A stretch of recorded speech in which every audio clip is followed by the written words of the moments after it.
Social media was originally designed to connect people, to bring us closer, not pull us apart. In fact, the entire idea of social media was built on a concept called the chain of 6 degrees, first introduced in the early 20th century. It said that any two people on earth are connected by just 6 steps, or 6 people in between. Social media took this idea and ran with it.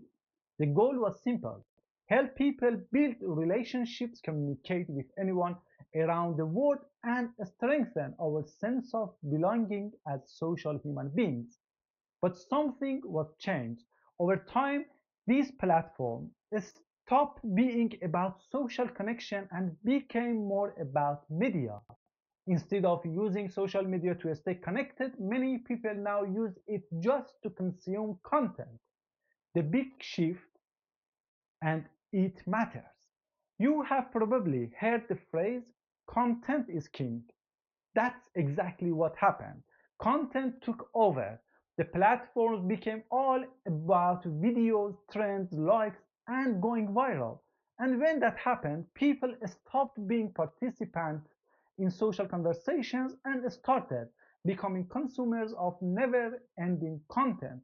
The result: isolation.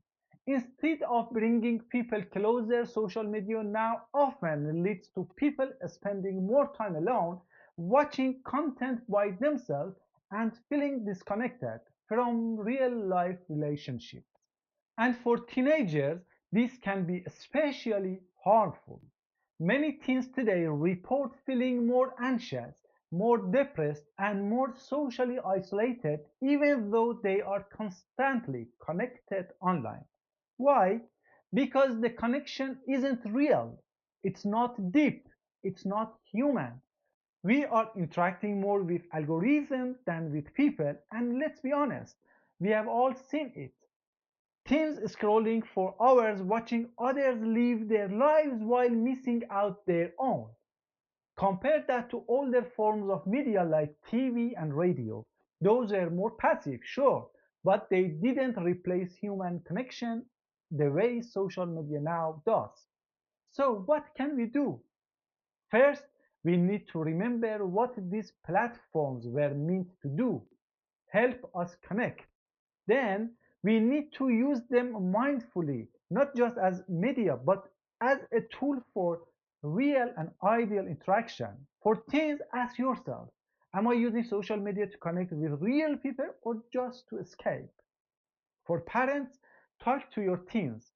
Understand how they use social media. Help them build healthy habits. Because if we are not careful, social media can make us feel more alone than ever.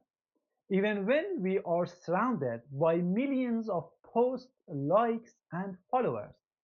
Real connection starts with real conversations.